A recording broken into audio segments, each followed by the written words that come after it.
Elias Thorne stood in the parking lot of Oak Ridge High, watching the last yellow bus disappear into the gray November twilight. The air was biting, a reminder that winter was moving in fast.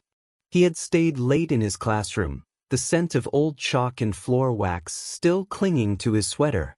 For Elias, a 10th grade history teacher, those extra hours grading essays weren't a burden, they were a sanctuary. In the quiet of the school, the world made sense. You had dates, you had causes, and you had effects. If only his life outside these walls followed such logical patterns. In exactly 2 days, it would be Thanksgiving. Most people were excited about turkey and family, but Elias felt a knot tightening in his stomach.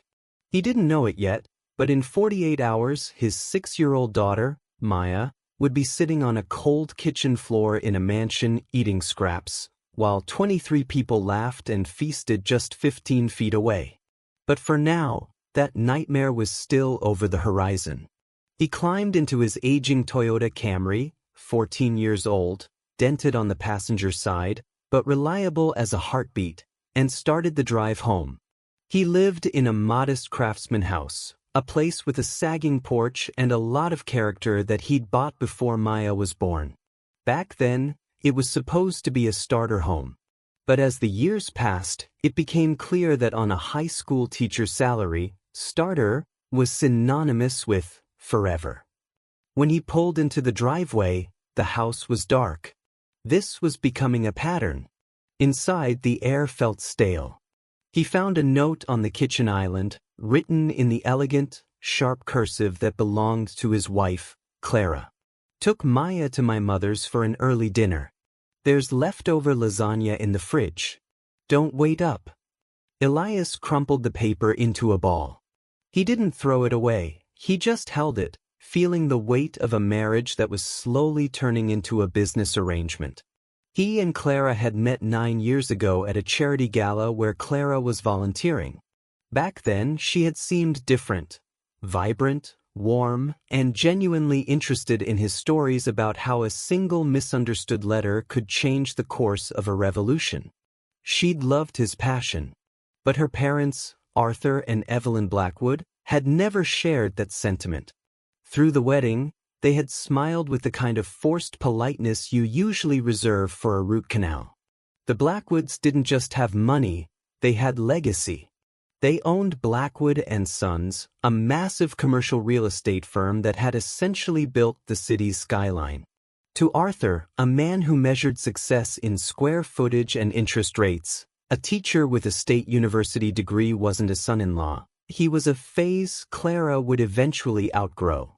It had been 7 years since the wedding, and Elias was beginning to realize that Clara was finally starting to agree with him.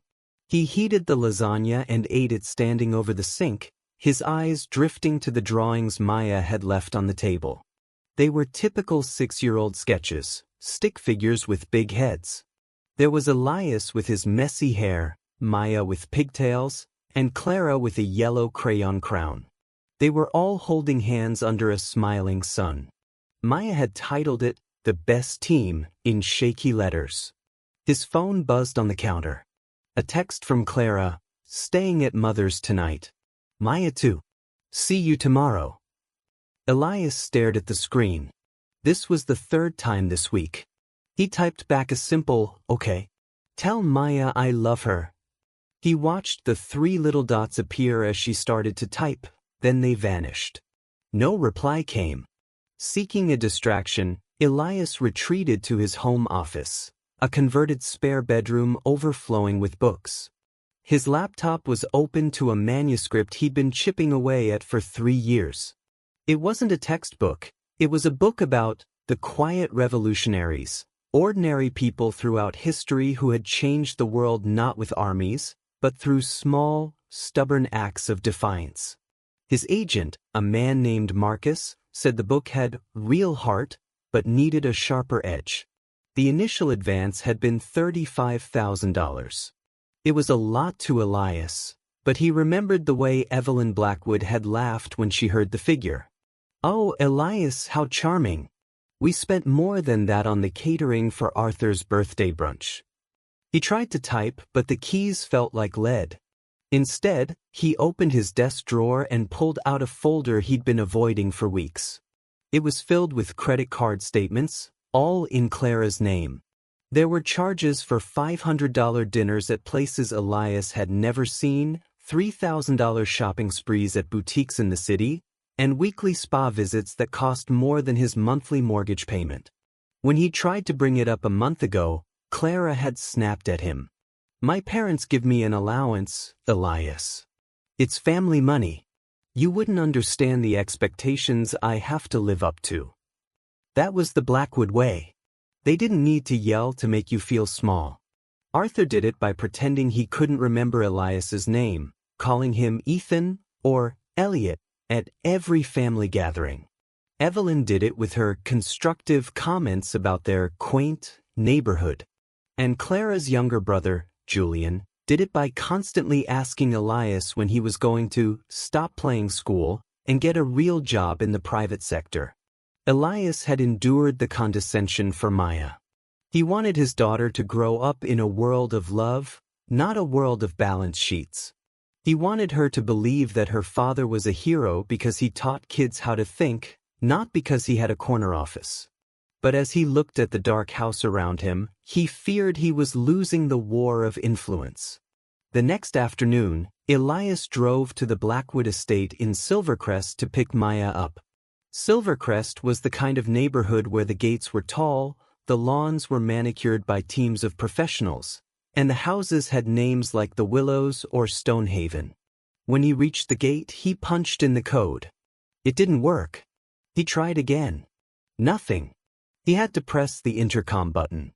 "Yes," a cool, detached voice answered. It was Evelyn. "It's Elias. I'm here for Maya." There was a long pause, the kind that was meant to make you feel like an intruder. "She's not ready yet, Elias. You're early." "I'm 10 minutes early, Evelyn. I'll just wait in the driveway. The gardeners are working in the drive. It's best if you wait at the gate." The gate didn't buzz open. Elias sat in his old Camry, the engine idling roughly, feeling the sting of the rejection. 20 minutes later, the gate finally swung wide. Maya came running out, her backpack bouncing against her shoulders. She threw herself into Elias's arms with the force of a small gale. "Daddy, look at my shoes." She pointed down at shiny black patent leather flats. "Grandma bought them. They have real bows." Elias kissed her forehead. She smelled like expensive lavender soap. "They're very fancy, Maya. Do they feel good?" "They pinch a little," she whispered, leaning into him. "But Mommy says I have to wear them because we're Blackwoods this weekend." Elias looked toward the front door of the mansion. Evelyn was standing there, dressed in ivory cashmere, looking like a statue of a queen. "Elias," she called out, her voice carrying across the lawn. "Clara is staying for dinner again. There are things we need to discuss regarding the holiday." "I'm sure there are," Elias said, keeping his voice level. "But Maya and I have plans this evening." Evelyn's smile was thin and sharp. "Marriage is quite a struggle when the partners aren't on the same page, isn't it? It's a shame when limited means create such tension." Maya tugged on Elias's hand, sensing the frost in the air even if she didn't understand the words. Elias gave Evelyn a sharp nod, strapped Maya into her car seat, and drove away. As they headed back to their quaint house, Maya looked out the window. "Daddy? Grandma says I should call you Father instead of Daddy now. She says it's more proper for a girl of my standing." Elias felt a cold rage settle in his chest. "You can call me whatever you like, Maya. But in this car, and in our house, you're just Maya. And I'm just your dad." Maya kicked off her shiny new shoes. "Good. Because these really do hurt." That evening, Elias made Maya's favorite, breakfast for dinner. They sat at their small wooden table, flipping chocolate chip pancakes. Maya told him all about her teacher, Mr. Henderson, and how they were learning about the planets. I told the class that you know everything about history, Maya said, her mouth full of pancake. And Mr. Henderson said that makes you a very important man. He sounds like a smart teacher. Elias smiled, though his heart felt heavy. After dinner, they built a fort in the living room out of every pillow in the house. Elias read her stories until she fell asleep, her head resting on his shoulder. As he carried her up to her room, he heard the familiar hum of Clara's SUV pulling into the driveway. She came in quietly, but the tension she brought with her was loud. She didn't go to the living room to see him. She went straight to the kitchen to pour a glass of wine. Elias followed her. "We need to talk about Thanksgiving, Clara," he said. She took a long sip of wine, looking at the wall rather than at him. "Actually, Elias, my mother thinks it would be better if it were just immediate family this year. The guest list is already at 23. There isn't any room at the main table." Elias felt like he'd been slapped. "I am your husband. Maya is going, isn't she? Of course. She's a Blackwood." "And I'm her father," Elias said, his voice dropping an octave.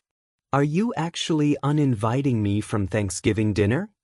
Clara set her glass down with a sharp clack. "Don't be dramatic. It's just one dinner. My mother is under a lot of stress, and frankly, so am I. Do you have any idea what it's like? Having her compare you to my cousin's husband, who just became a partner at his firm.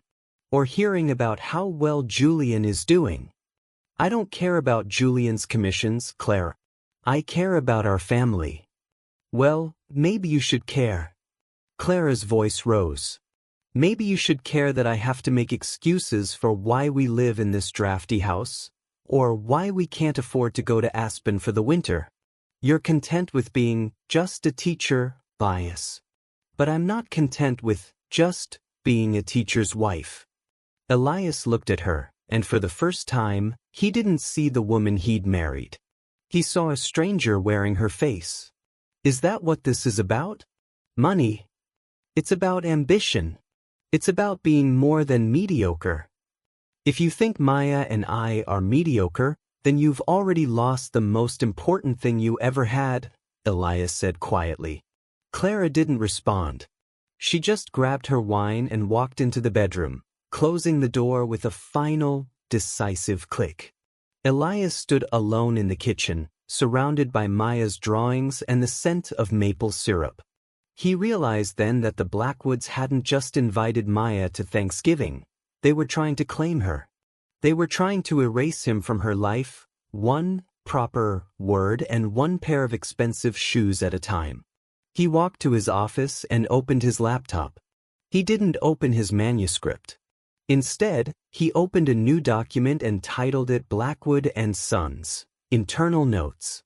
Over the years, at countless dinners where he'd been ignored, Elias had listened.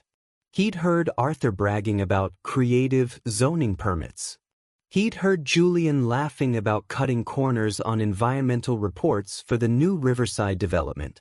He'd heard things that, at the time, he'd dismissed as corporate bluster. But Elias Thorne was a history teacher. He knew that every empire, no matter how grand, was built on a foundation. And if that foundation was cracked, all it took was one person to start pulling at the loose stones. The Blackwoods had declared war on his family. They just didn't realize that they were fighting a man who knew exactly how empires fell. The week leading up to Thanksgiving felt like a slow-motion collision. Elias noticed the shifts in Maya first. She started coming home from her playdates at the Blackwood estate wearing clothes he didn't recognize, expensive silk dresses and velvet coats with tags from high-end boutiques in the historic district. When he asked her why she wasn't wearing the colorful sweaters they'd picked out together, Maya looked down at her shoes and shrugged. "Grandma says my clothes from the regular store are embarrassing," she whispered, her voice small. "She says people will think we're poor." Elias felt a slow simmer of anger in his gut, but he knelt so he was at eye level with his daughter. He didn't want her to see his rage, he wanted her to see his heart. Maya, there is absolutely nothing wrong with your clothes, he said gently. Some people think you can measure a person by their labels or the price of their shoes, but those aren't the people worth knowing. The people who truly matter care about who you are on the inside. Maya considered this for a moment, then threw her arms around his neck. I like my old clothes, Daddy. They're comfy for playing. But the very next day, Clara picked her up for another shopping trip. When Maya returned, she was dressed like a porcelain doll in a velvet dress and patent leather shoes that looked stiff and uncomfortable. Clara's response to Elias's frustration was as cold and clipped as a winter morning. Mother is taking her to the country club for a luncheon tomorrow, Clara said, not looking up from her phone. She needs to look presentable. She's 6, Clara, Elias reminded her. She should look like a child, not a trophy. Exactly, Clara snapped. This is when habits form. Elias watched them leave, feeling more like a spectator in his own life than a participant. He thought about calling his friend, a lawyer who had handled their house closing years ago, but he knew lawyers were expensive, and expensive was a language he couldn't speak fluently. Instead, he went to school and poured his frustration into his work. In his 10th grade history class, Elias stood before a whiteboard covered in maps of 18th century Europe. He wasn't just teaching facts, he was telling a story of breaking points. The French aristocracy lived in a world of absolute excess, Elias told his students, his voice echoing in the quiet classroom. They believed they were untouchable because of their gold, their titles, and their walls. They looked at the ordinary people outside those walls as if they were a different species, smaller, weaker, and entirely disposable. A student in the front row, a sharp kid named Marcus, raised his hand. Mr. Thorne, do you think revolutions like that still happen? You know, people deciding they've had enough. Elias leaned against his desk. They happen every day, Marcus. Not always with pitchforks and riots. Sometimes a revolution is just one person deciding that they will no longer accept being treated as if they don't matter. It's the moment someone says, enough, to an injustice, whether it's in a kingdom or a kitchen. After the final bell rang, Elias didn't head home. He drove downtown to the Blackwood and Sons headquarters. The building was a gleaming monument of steel and glass that seemed to pierce the gray clouds. He had never visited Arthur's office before. There had never been a reason to subject himself to that level of intimidation. The receptionist, a young woman with a perfectly modulated voice, looked up with practiced politeness. Can I help you? I'm here to see Arthur Blackwood, Elias said. I'm his son-in-law. Her expression shifted, a flicker of recognition that wasn't entirely kind. Do you have an appointment? Mr. Blackwood is very busy. No.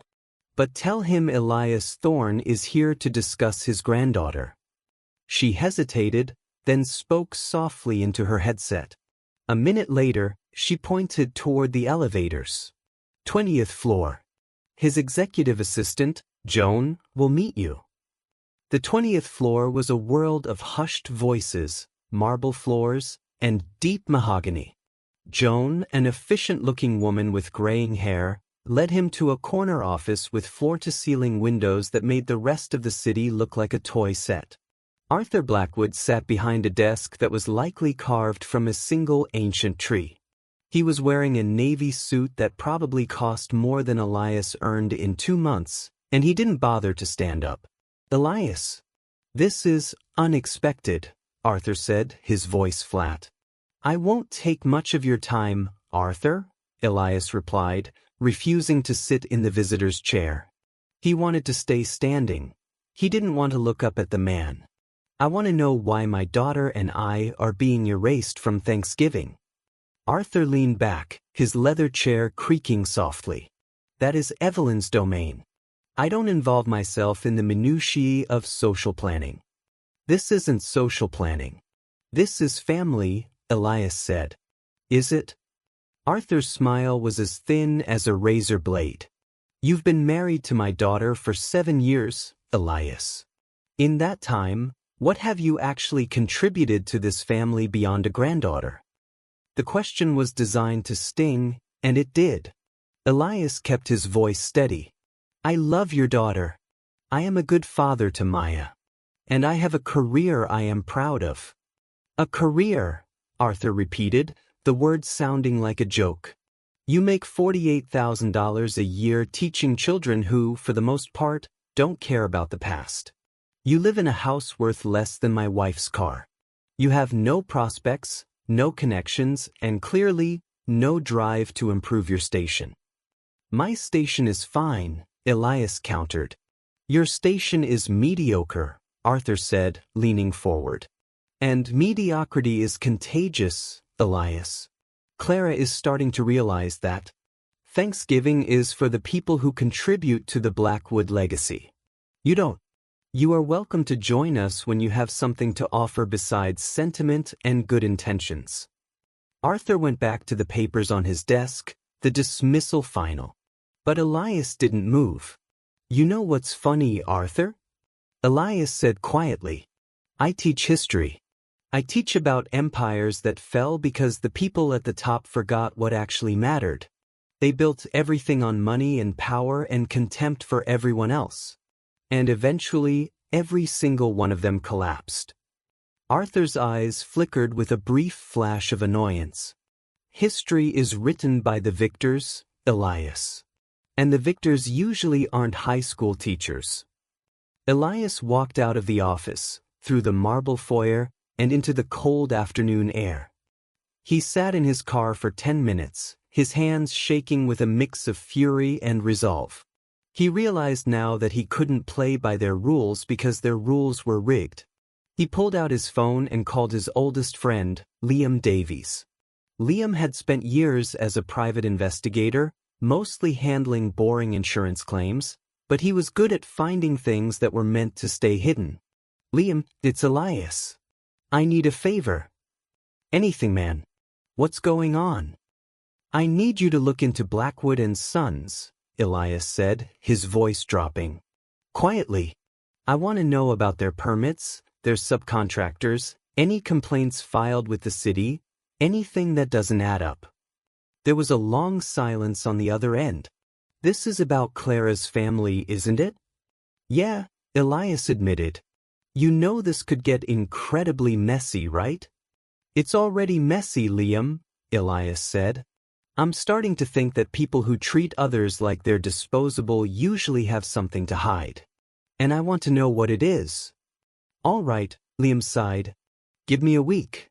I'll see what I can find. When Elias got home, Clara's car was gone again. There was another note on the counter, taking Maya shopping for a Thanksgiving dress. Don't wait up. Elias didn't crumple this note. He took a photo of it and added it to the digital folder on his laptop. He spent the rest of the night researching, his mind racing through the lessons he taught his students. He knew that the Blackwoods felt untouchable. But he also knew that even the tallest glass tower had a breaking point. He just had to find the right stone to pull. The Saturday before the holiday arrived with a rare burst of sunshine that did little to warm the biting November air. Seeking to reclaim some sense of normalcy, Elias took Maya to the city's Science and History Museum. They spent hours lost in the quiet halls, wandering between towering dinosaur skeletons and the mysteries of space and ancient Egypt. Maya was particularly captivated by the exhibit on pharaohs. She stood for a long time in front of a display of golden jewelry and ornate funeral masks. Reading from a placard, she looked up at Elias with a puzzled expression.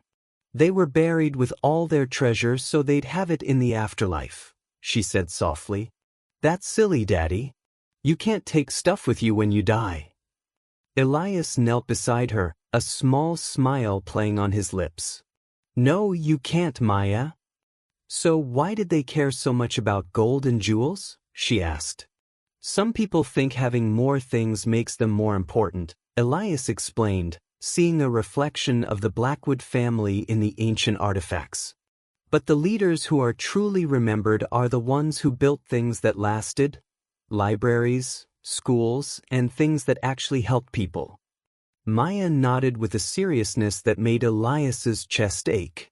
Like you teaching? She asked. His throat tightened as he pulled her close. Yes, sweetheart. Just like that. Afterward, they went for ice cream.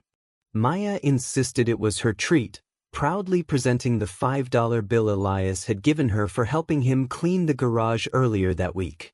She ordered strawberry with extra sprinkles and shared it with him, their plastic spoons clinking against the paper cup.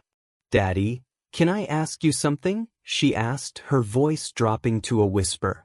Always, Elias replied. How come we don't go to Grandma's house together anymore? Like all of us. Elias chose his words with the care of a man walking through a minefield. Sometimes families go through hard times, Maya. Your mom and I are just trying to figure some things out. Maya licked her spoon thoughtfully. Grandma says you're not. She used a big word. Compatible. She looked at him with her wise, 6-year-old eyes. She says you're not compatible with our family. The ice cream suddenly felt like ash in Elias's mouth. And what do you think? I think you're my daddy, she said firmly, and that makes you family. Grandma's wrong sometimes. Elias felt a surge of love so powerful it was almost painful. He hugged her tight, breathing in the scent of her shampoo and the sweet smell of the ice cream parlor, wishing he could freeze this moment and protect her from the storm he knew was coming. The line in the sand. When Elias dropped Maya off at the Silvercrest mansion that evening, Evelyn Blackwood was already waiting at the door. She watched Maya run inside, then turned her gaze toward Elias. Her face was a mask of cold, aristocratic indifference. Clara tells me you made quite a scene at Arthur's office, Evelyn said, her voice like ice. I asked a question, Elias replied, refusing to look away. You embarrassed yourself and my daughter. You clearly don't understand how things work in this world. She stepped forward, the scent of her expensive perfume filling the space between them. Thursday is Thanksgiving. Maya will be here at 10 a.m. You are not invited. She is my daughter, Evelyn, Elias said, his voice low and steady. If you show up at this gate, I will call the police and have you removed for trespassing, she countered without blinking. She is a Blackwood. Don't forget which name matters more in this city. She closed the heavy oak door before he could respond. Elias sat in his car, his hands gripping the steering wheel so hard his knuckles turned white.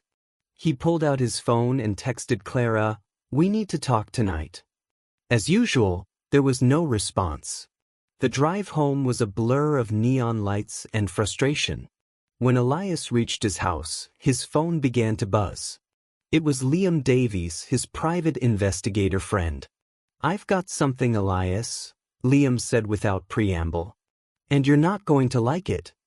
"Tell me," Elias said, sitting at his kitchen table and pulling out a notepad. "Blackwood and Sons has been under a quiet investigation by the Environmental Board for the last 6 months," Liam explained. "There are reports of illegal waste disposal at their new Riverside construction site. But that's not even the big news." Liam paused, letting the weight of the information settle. "I found a sealed lawsuit from 2019. A former accountant claimed Arthur cooked the books on a major commercial deal to hide massive losses. It was settled out of court for an undisclosed and likely huge amount." Elias felt his pulse quicken. "Is there more?" "Elias, here is the kicker," Liam continued. "The Blackwood fortune? It isn't Arthur's. The company was on the verge of bankruptcy back in 2008. Evelyn's father bailed them out with a massive injection of cash. Arthur has been coasting on his wife's family money for years while pretending he built the empire himself. So he's a fraud, Elias whispered. "In more ways than one," Liam agreed. They're also pushing for a huge zoning change in the Riverside district. If it goes through, they'll make millions by turning residential blocks into commercial hubs. If it doesn't, they're overextended by tens of millions. The vote is next month, December 15th. These people have been looking down on me for years, Elias said, a grim smile forming on his face. And the whole time, they were standing on a house of cards. Just be careful, Elias, Liam warned. People like the Blackwoods fight dirty when they're cornered. Clara finally came home at 11 p.m. She looked exhausted, her designer coat draped over her arm as she stopped in the kitchen doorway. I'm tired, Elias. Can this wait? She asked. Did you know your mother threatened to call the police on me if I come to Thanksgiving dinner? Elias asked, not moving from the table. Clara sighed, rubbing her temples. She's just protecting her family. I am her family, Clara. I am your husband. You're the man who married her daughter, Clara said, her voice cracking with a strange mixture of pity and resentment. It's different. In their world, you're just an addition. Elias stood up slowly. When did you become one of them? The woman I married cared about more than country clubs and status. She cared about truth. The woman you married was young and stupid and thought love was enough. Clara shouted, tears finally spilling over.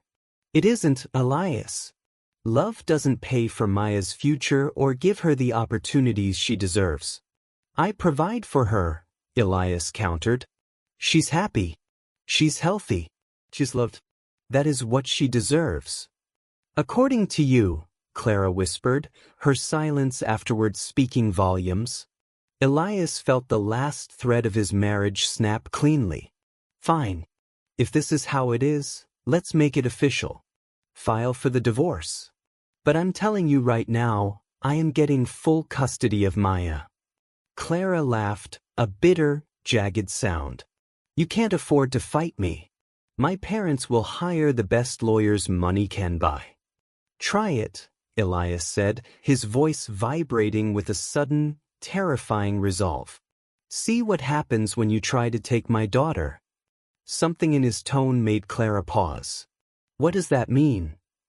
It means I'm done being treated like I'm worth less than your furniture, Elias said. It means you've chosen your parents over your own family.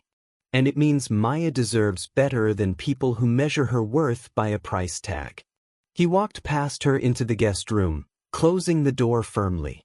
Through the thin wall, he could hear her crying, but he felt nothing but a cold, hard sense of purpose. Thursday was Thanksgiving. The Blackwoods thought they had won because they held the gate codes and the bank accounts. They had no idea that Elias Thorne was about to teach them a history lesson on how quickly an empire can burn. Thanksgiving morning arrived with a sky the color of wet slate. A cold, persistent rain began to tap against the windows of the guest room where Elias had spent the night. He woke at 6 a.m., his mind already churning through the day's possibilities like a grandmaster calculating moves on a chessboard. The house felt cavernous and hollow. Clara had left before the sun was even up, taking the last of her essential belongings with her to Silvercrest. The pre-divorce had officially begun, not with a bang, but with the quiet sound of a car pulling out of a driveway in the dark. Elias spent his morning in a state of focused preparation. He had called his lawyer, Simon Vane, late the previous night to confirm his rights. Simon had been clear. Without a court order, Evelyn couldn't legally bar him from seeing his daughter on a holiday. Armed with that knowledge, Elias showered and dressed in his best charcoal suit, the one he usually reserved for parent-teacher conferences and the few weddings they hadn't been uninvited from. As he sat at the kitchen table with a cup of black coffee, his phone buzzed. It was Liam Davies. "Happy Thanksgiving, Elias," Liam said, though his voice was anything but celebratory. "I've got the rest of the puzzle for you." "I'm listening," Elias replied, his grip tightening on his mug. "It's worse than the environmental stuff," Liam explained. "Blackwood and Sons is a ghost ship. They've settled 3 massive lawsuits in the last year alone from subcontractors who claimed they were defrauded out of millions. And the zoning board vote? Arthur is desperate because he's already bought up half the Riverside properties using high-interest loans, betting everything that the zoning will change to commercial. If it stays residential, the company is bankrupt by New Year's. Elias stared out at the rain. So they're not just arrogant, they're cornered. Exactly, Liam said. Just remember, a cornered animal is the most dangerous kind. Be careful today. Elias hung up and looked at the clock. It was time. He wasn't just going to Silvercrest for a meal he wasn't wanted at. He was going to reclaim his daughter from a family that viewed her as an asset to be managed rather than a child to be loved. The drive to the Blackwood estate felt like a journey into enemy territory.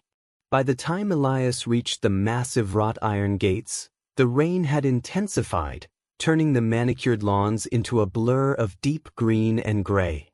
He pressed the intercom button. "I told you not to come, Elias." Evelyn's voice crackled through the speaker, sharp and cold. "I'm here to see Maya," Elias said, his voice echoing in the small car. "I've spoken to my attorney. Unless you have a court order, you're preventing a father from seeing his child on a holiday. That won't look good in front of a judge." There was a long, static-filled silence. Then, the gate buzzed open. Elias parked his dented Camry in the circular driveway, sandwiched between a red Corvette and a lineup of luxury SUVs that cost more than his house. He walked to the front door and rang the bell. Clara answered, her face pale and her eyes darting toward the dining room. "Drew." "Elias, please don't do this," she whispered. "Where is Maya?" he asked, stepping past her into the marble foyer. "She's inside. With everyone else," Clara said vaguely. Elias followed the sound of laughter and the clinking of crystal into the formal dining room. The scene was exactly what he had imagined.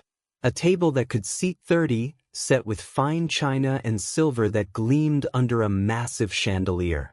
23 people were gathered there, the extended Blackwood clan in their holiday finery. Arthur sat at the head, looking every bit the emperor, while Evelyn presided over the other end. But as Elias scanned the room, his heart skipped a beat. Maya wasn't there. "Where is my daughter?" Elias asked, his voice cutting through the festive chatter. Evelyn set her wine glass down with a delicate click. Maya was being fussy about her dress, Elias. She was disrupting the meal. "She's in the kitchen with Joan." Elias didn't wait for another word. He turned and walked through the butler's pantry, his heart hammering against his ribs.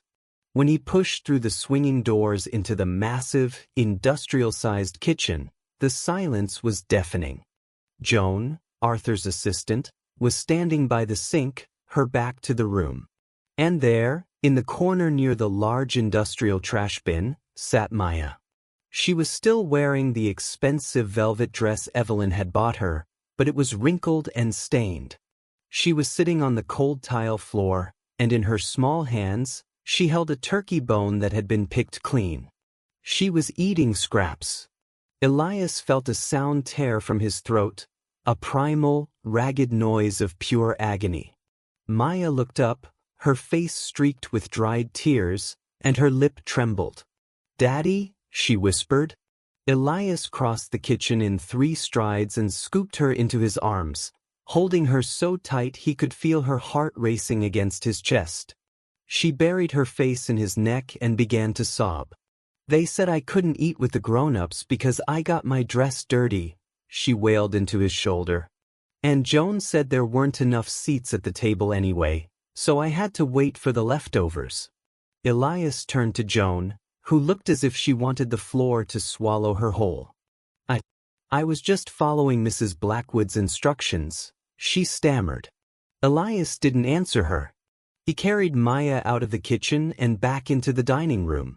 The room went silent as he entered, the 23 immediate family members frozen with their forks halfway to their mouths. Their plates were piled high with food, Their glasses were full of wine that cost hundreds of dollars a bottle.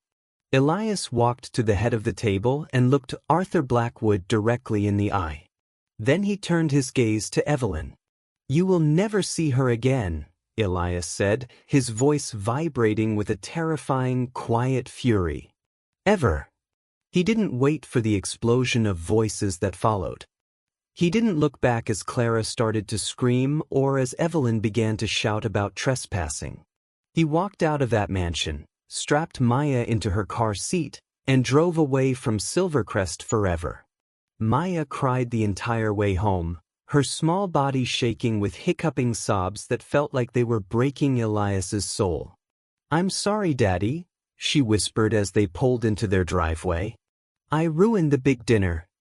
"No, sweetheart," Elias said, reaching back to squeeze her hand. "You didn't ruin anything. Those people ruin themselves. How about we go inside and make our own Thanksgiving? Just the two of us."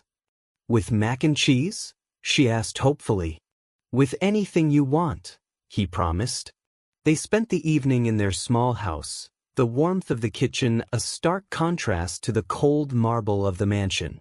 Maya helped him stir the pot of macaroni, standing on her stepstool and chattering about dinosaurs until her eyes started to grow heavy. They ate in the living room, curled up on the sofa, watching a movie until she finally fell asleep against his shoulder.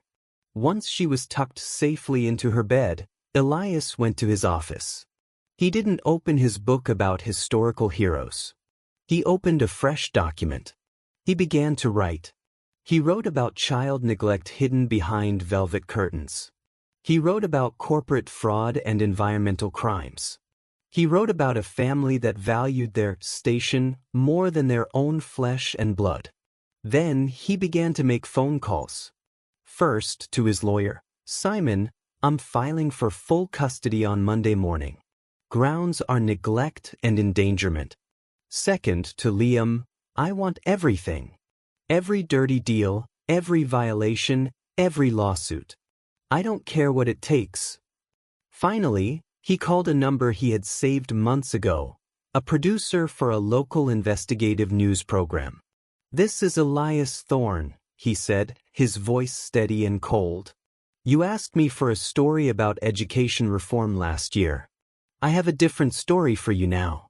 It's about the Blackwood family. Are you interested?" The producer was very interested. Elias hung up and looked at the calendar. He had told Arthur that empires fell. He was about to make sure the Blackwood legacy was nothing more than a footnote in a history of greed. The 55 missed calls started on the 13th day. Elias knew the number precisely because he had been counting the seconds of silence ever since he walked out of the Silvercrest estate. For nearly 2 weeks, there had been a cold, heavy stillness from Clara and her family, but on that gray December morning, the dam finally broke. It began at 7 a.m. while Elias was pouring his first cup of coffee. Clara's name flashed on his screen, but he let it ring through to voicemail. Then she called again. And again. By the time he arrived at Oak Ridge High to start his first period history class, his phone was vibrating incessantly in his pocket. Between Clara's desperate attempts, there were calls from Evelyn, then Arthur, and then Julian. By noon, he had 55 missed calls and a voicemail inbox that was completely full.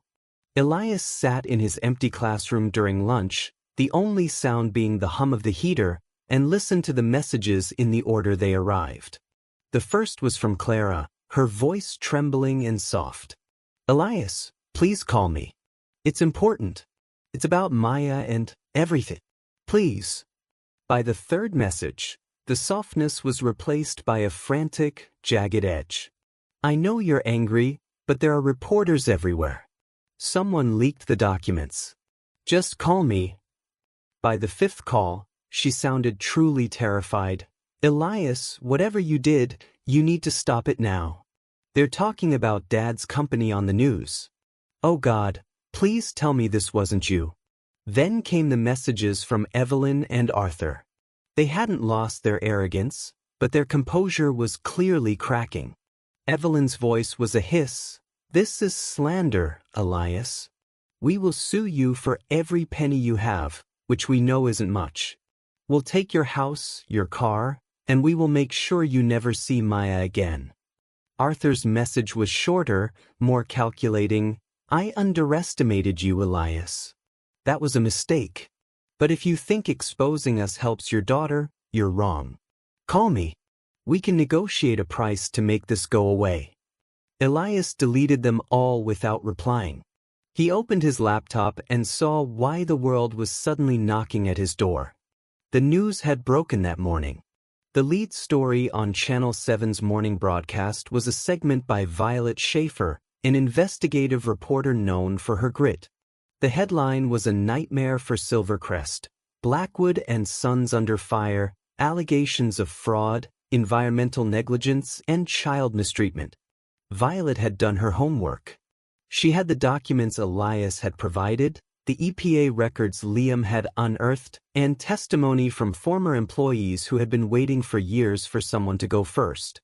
But the real bombshell, the part that was already trending on social media, was the child neglect angle. Joan Elliott, Arthur's longtime assistant, had reached her breaking point. She had quit her job at Blackwood and Sons 3 days after Thanksgiving and had agreed to go on the record. I watched a 6-year-old girl sit on a kitchen floor eating scraps from a trash bin while her grandmother hosted a banquet just 15 feet away, Joan said on camera, her voice steady and full of regret. When I questioned Mrs. Blackwood about it, she told me the child needed to learn her place. Those were her exact words. The news segment included photos Elias had taken of Maya that night, her tear-stained face, the stained dress, the empty turkey bone in her hand. He had hesitated before giving those to the press, but Maya had helped him decide. When he'd explained to her that Grandma and Grandpa had broken some big rules and were acting like bullies, she had looked at him with wide eyes and said, "Then they should have a timeout, Daddy. Bullies have to sit in the corner." Simon Vane, Elias's lawyer, called shortly after the news aired. "Are you watching this? It's everywhere, Elias. CNN just picked it up. It's the perfect storm. Wealthy family abuses granddaughter while poisoning the environment. It's outrage bait at its finest." "I just wanted the truth out, Simon," Elias said. "Well, the truth is burning through the Blackwood name like wildfire," Simon replied.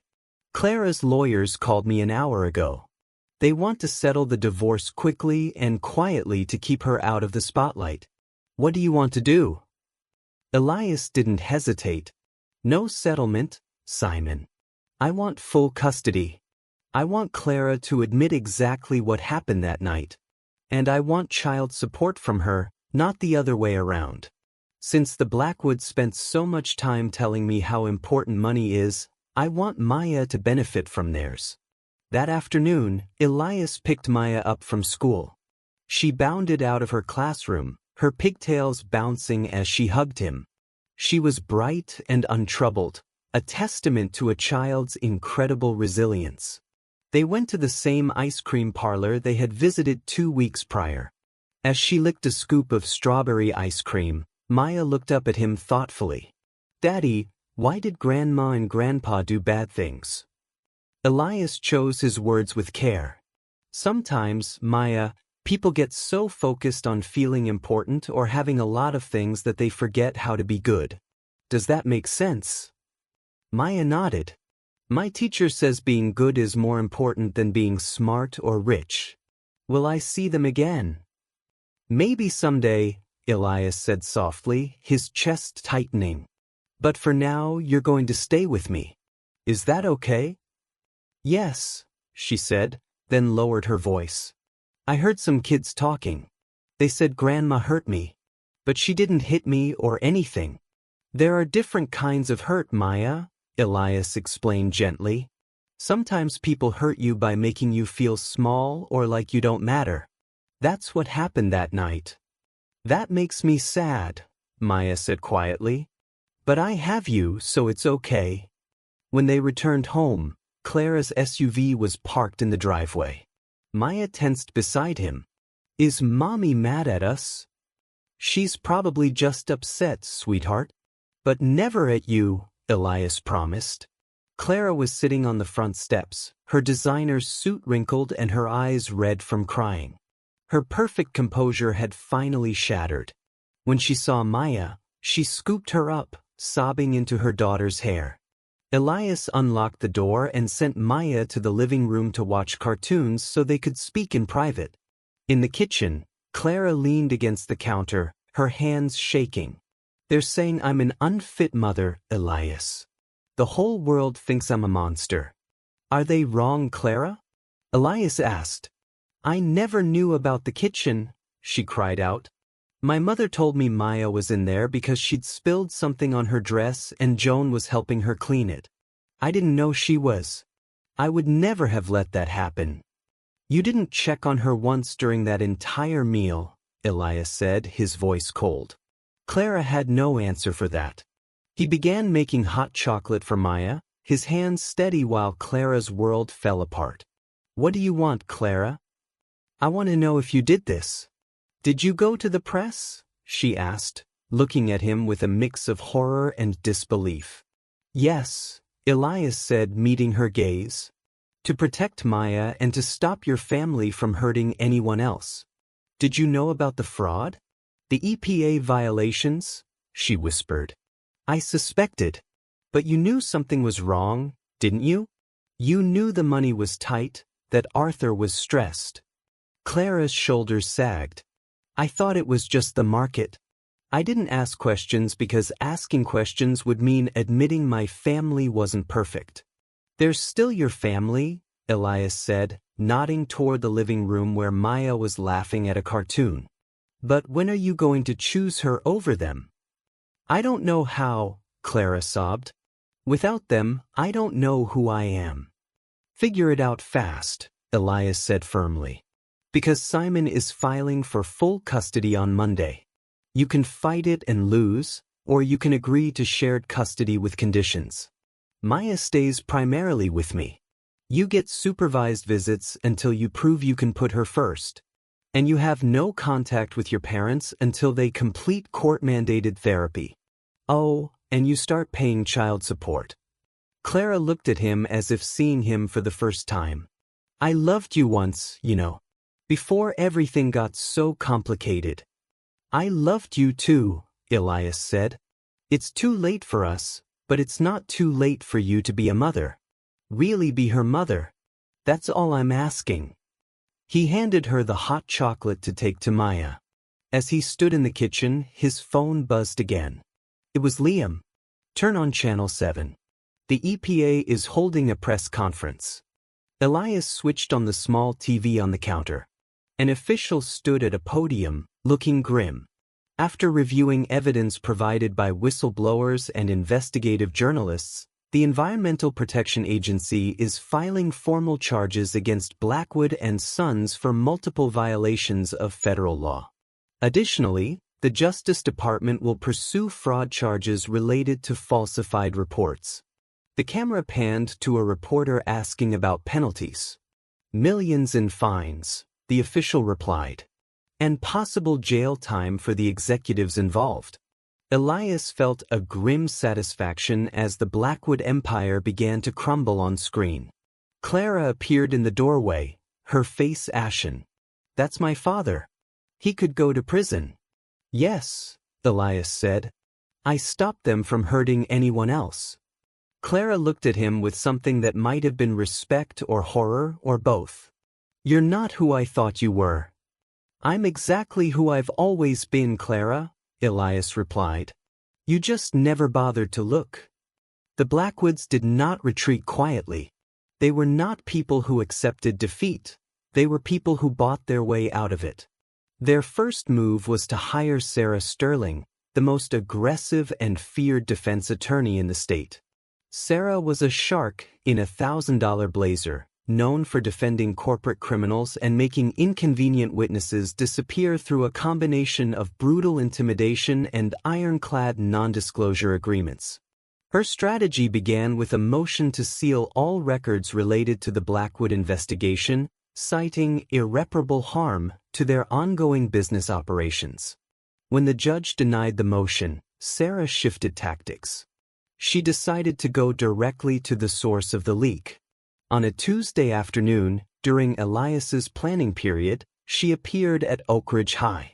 Her heels clicked sharply against the linoleum floors as she walked down the hallway, looking entirely out of place in a building that smelled of floor wax and teenage hormones.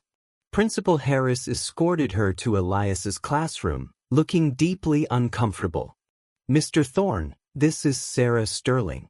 She says it's an urgent matter regarding your family," Harris said before making a quick exit. Elias didn't look up from the essays he was grading. "I have nothing to say to you without my attorney, Simon Vane, present." "Smart," Sarah said, pulling up a student's chair and sitting down uninvited. "I'm not here to discuss the legalities, Elias. I'm here to make you a life-changing offer. The Blackwoods are willing to pay you $500,000, tax-free, right now." Elias stopped his red pen mid-sentence. "For what?" "For a retraction," she said, her smile not reaching her eyes. "You tell the press you fabricated the Thanksgiving incident out of spite because of your pending divorce. You say the scraps were a misunderstanding. In exchange, you get financial security for life." Elias finally looked at her. He saw the same cold calculation in her eyes that he saw in Evelyn's. "Get out of my classroom. Think about Maya, Elias," Sarah pushed, her voice dropping to a persuasive hum. "With that money, you could put her in the best private schools.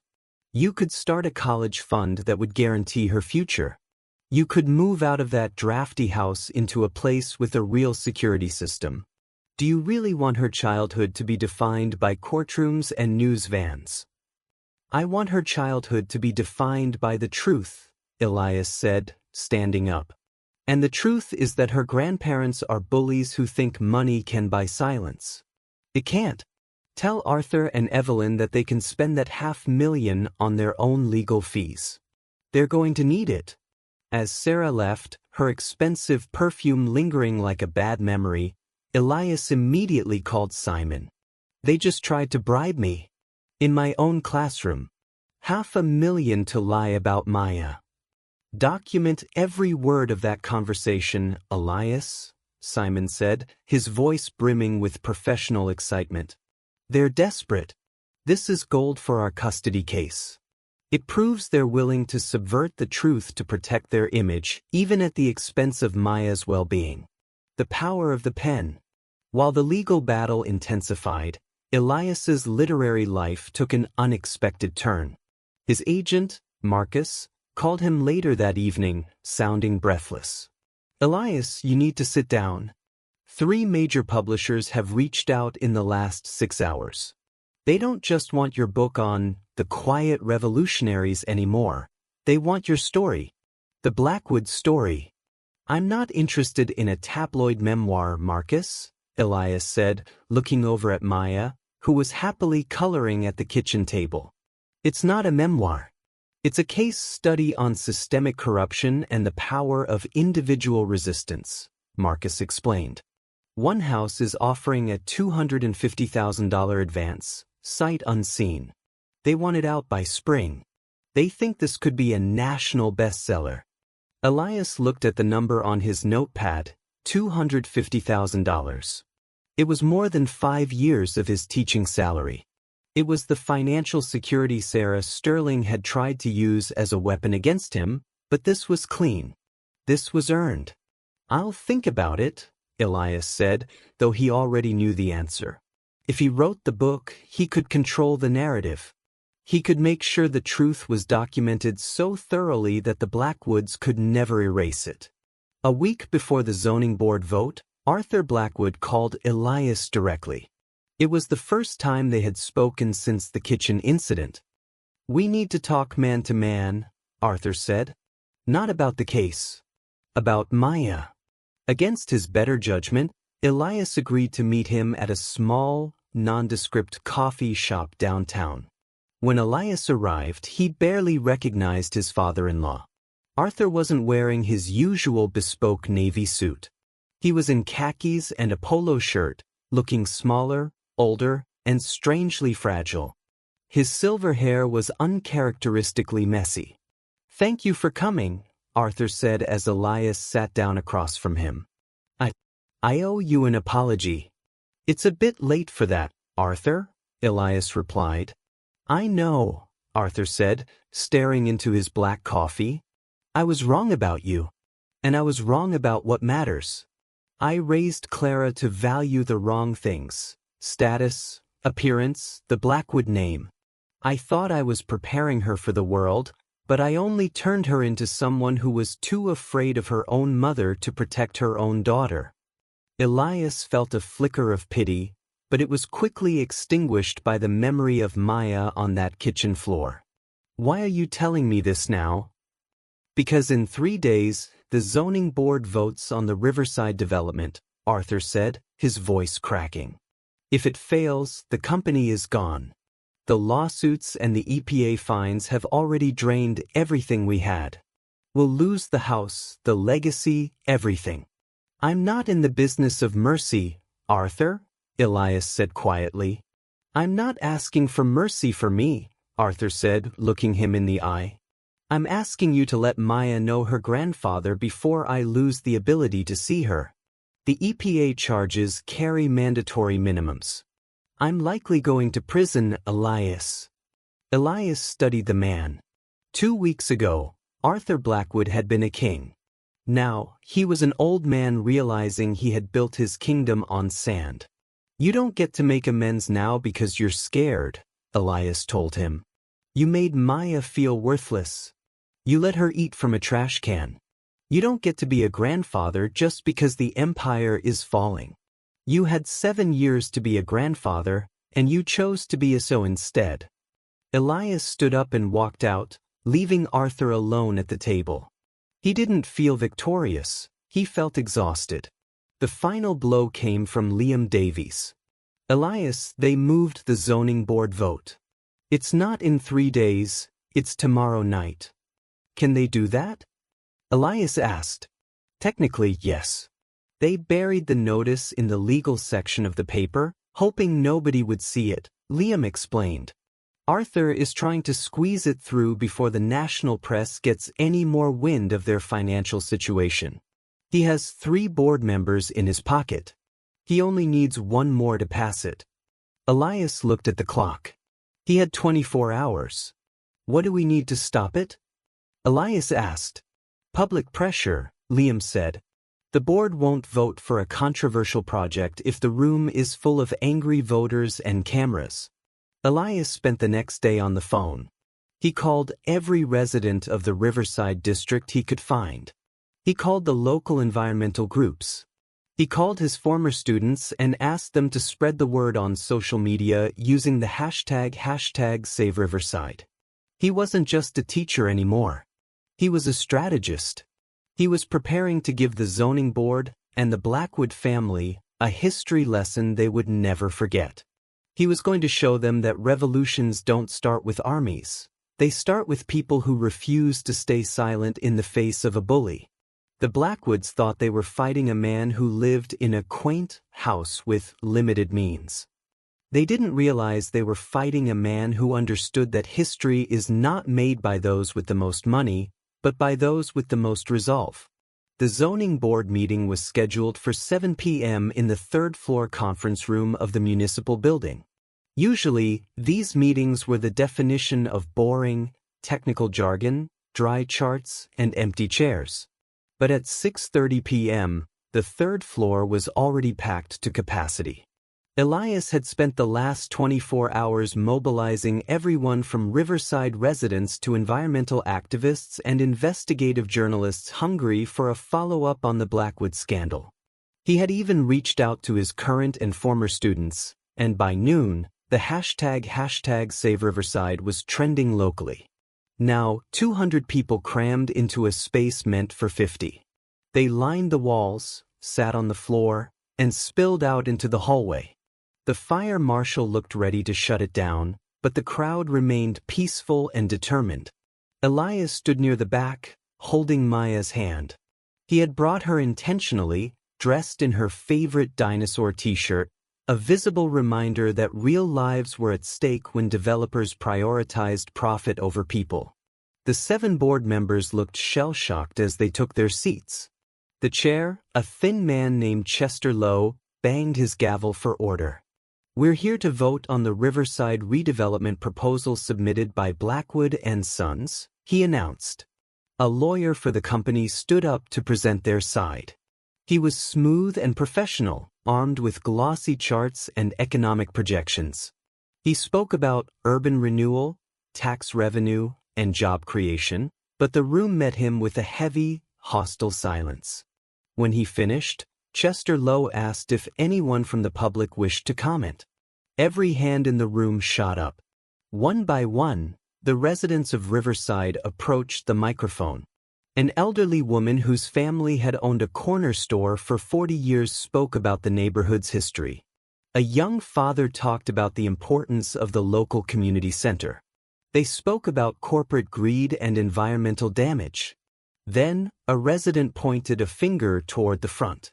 "This is the same family under federal investigation for environmental crimes," he shouted.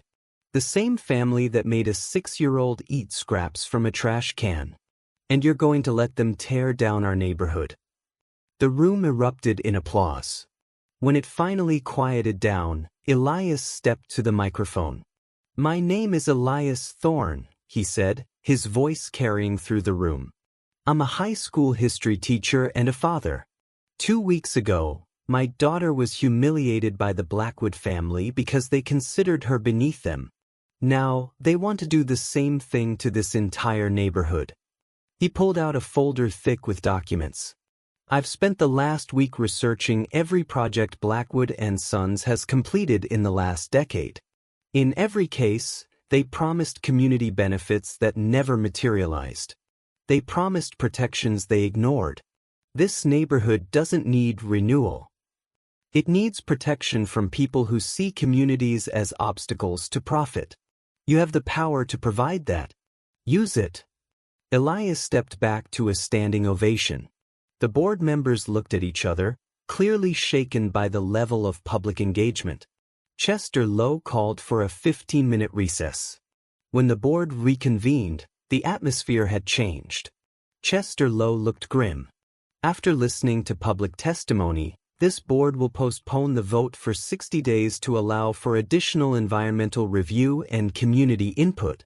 It wasn't a flat-out rejection, but in the Blackwood's current financial state, a delay was as good as a defeat. The crowd erupted in cheers, and Maya squeezed Elias's hand. "Did we win, Daddy?" "Yes, sweetheart," Elias whispered. "We won." Outside, reporters swarmed him. Cameras flashed as microphones were thrust into his face. One reporter asked if he was satisfied. Elias looked directly into the lens. "I'm satisfied that democracy worked," he said firmly. "I've spent years teaching my students that history is shaped by choices. The Blackwoods chose greed over compassion and profit over people. They are now facing the consequences of those choices. I have no sympathy for that." Later that night, after Maya was safely asleep, Elias sat in his office and read a formal settlement offer from Clara's lawyers. She was agreeing to all his terms: primary custody to Elias, supervised visitation, child support, and no contact between Maya and her grandparents until they completed court-mandated therapy. There was a personal note attached in Clara's handwriting. "You were right about everything. I don't know how to be the mother Maya deserves, but I want to learn. Thank you for not giving up on her, or me." Elias filed the papers. He'd sign them in the morning. His phone rang. It was Liam Davies. "Blackwood and Sons just filed for bankruptcy," Liam said. "The company is done." "What about the criminal charges?" Elias asked. "The prosecution is moving forward. Arthur is looking at 5 years minimum. Evelyn isn't facing prison, but the civil penalties have wiped out her family fortune. She's bankrupt, Elias." Elias felt the weight of it all settle over him. An empire had crumbled. Lives were destroyed. He had wanted justice, but as he sat in the quiet of his home, he wondered where the line between justice and revenge actually was. "You did what you had to do," Liam said, sensing the silence. "You protected people. You saved a neighborhood. If they suffer for that, it's not on you." Elias hung up and walked to Maya's room. He watched her breathe, thinking about how empires fall and new powers rise. But sometimes ordinary people could tip the scales, not through grand gestures, but through a simple refusal to accept injustice. The cost had been high. His marriage was over, and Maya's grandparents were going to prison. But Maya was safe. She would grow up knowing her father fought for what was right, even when it was hard. The fallout from the Blackwood scandal came with a speed that surprised even Elias. By December 20th, the once mighty Arthur Blackwood accepted a plea deal. He was sentenced to 6 years in a federal correctional facility for environmental crimes and systematic fraud. While Evelyn managed to avoid criminal charges herself, she was hit with $30 million in civil penalties, a figure designed to effectively wipe out what remained of the family fortune. The liquidation of Blackwood and Sons began almost immediately. The Silvercrest mansion, which had stood as a fortress of exclusion, was put on the market. The luxury cars, the country club memberships, and the carefully curated life of high society privilege disappeared like morning fog. But as the world watched the empire crumble, Elias wasn't focused on the headlines.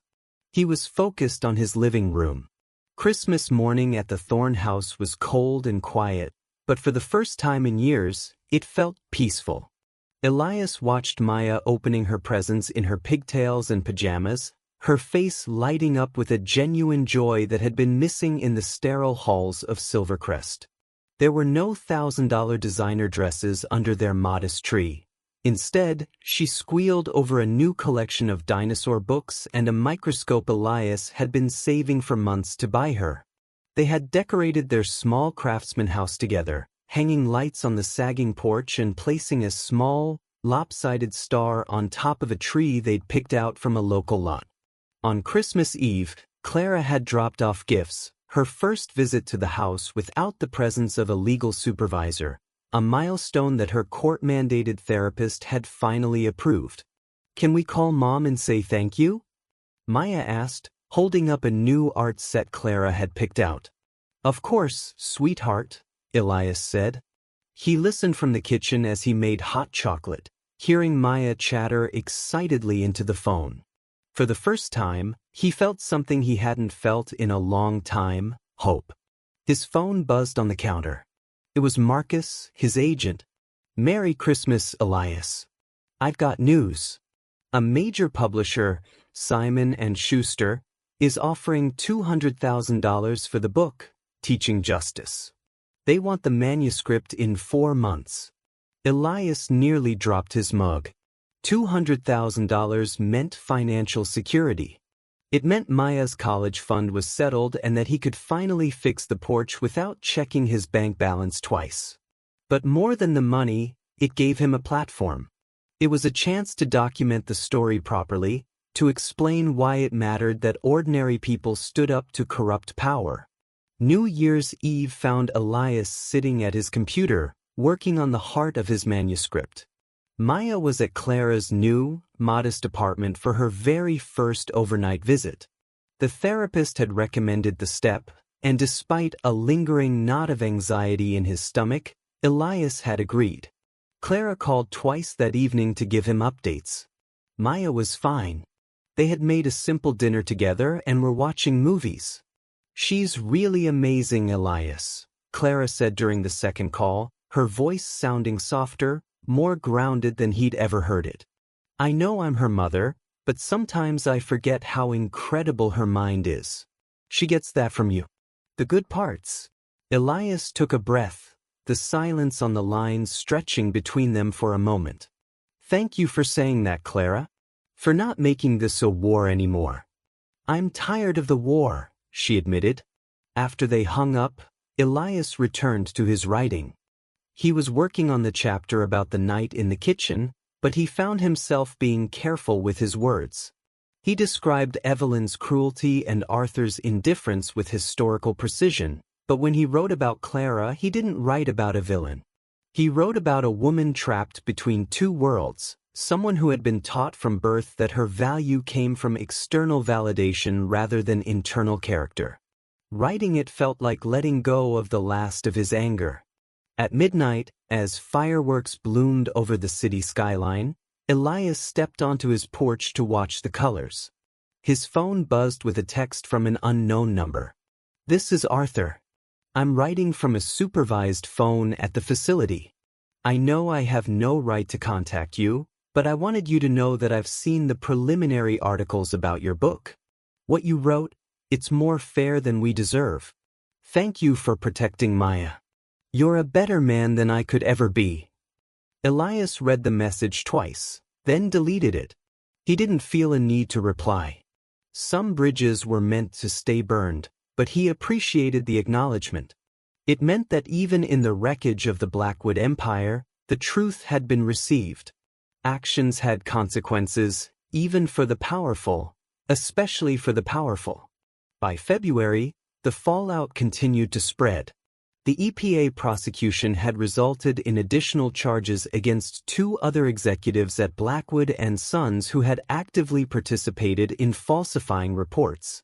Evelyn was being sued by 3 separate neighborhood associations for damages. Perhaps most shockingly, Julian, Clara's younger brother, had fled to the Cayman Islands to avoid subpoenas. The empire wasn't just falling, it was being dismantled piece by piece. Elias was meeting with Julia, a publicist, when the latest news broke.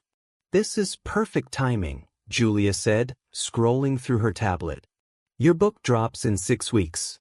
This keeps the story in the news cycle. You're the hero in this narrative, the ordinary dad who exposed systemic corruption." Elias shifted uncomfortably in his chair. "I'm not a hero, Julia. I'm a father who didn't want his daughter to think she was worth less than a trash can. That's exactly why people will buy the book," she replied. The book tour was scheduled for March and April. 20 cities, university speaking engagements, and major media interviews. Elias had negotiated for Maya to come with him whenever possible, turning the grueling schedule into an adventure for her. "Daddy, are we really going to see the biggest dinosaur in the world in New York?" Maya asked when he told her the plan. "The biggest one they've ever found," Elias promised. Clara had agreed to adjust the custody schedule to accommodate the tour. She had recently started a job working for a nonprofit, using her business degree for the first time to help low-income families navigate housing assistance programs. "It's ironic, isn't it?" she had said to Elias. "My parents spent millions on real estate while people went homeless. Now I'm helping the people they ignored." They were becoming friends, or at least, effective co-parents built on a foundation of genuine respect. Maya noticed the change and seemed to bloom in the warmth of it. "You and Mom don't fight anymore," she observed one afternoon while they were packing for the trip. "We grew up, Maya," Elias said simply. "Grandma and Grandpa didn't grow up?" she asked. "No," Elias said quietly. "I suppose they didn't."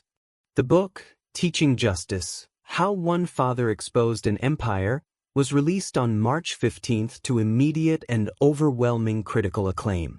It debuted at number 7 on the national bestseller list, and by the end of its second week, it had climbed all the way to number 3.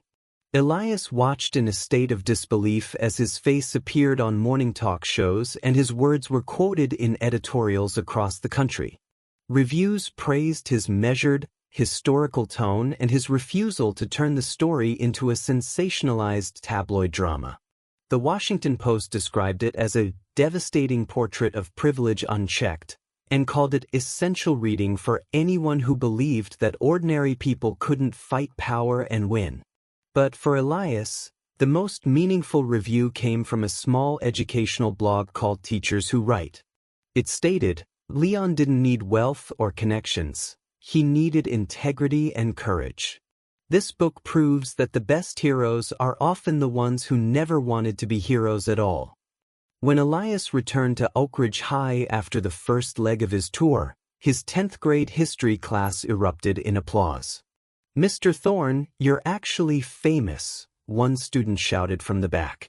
"I'm just a teacher who wrote a book, Marcus." Elias smiled, leaning against his desk. "I exposed the truth. The world did the rest." Later that day, Principal Harris stopped by his room. He told Elias that 3 different school districts had called asking if he'd be interested in high-level administrative positions, some offering nearly double his current salary. Elias looked around his classroom, at the posters of historical revolutions and the stacks of student essays, and shook his head. "I'm good right here, Dr. Harris," Elias said. "The book money is going into Maya's college fund and a down payment on a car that doesn't rattle. I like teaching. It's what I do." However, the success didn't come without its shadows. A group of Evelyn Blackwood's remaining supporters, wealthy socialites who felt personally threatened by the exposure of their world, launched a quiet whisper campaign against him. They called him an opportunist and suggested he had weaponized his daughter's welfare just to get a book deal. One nasty op-ed even suggested the Thanksgiving incident had been exaggerated for dramatic effect. Elias was sitting in his office, frustrated and composing a response, when his phone rang.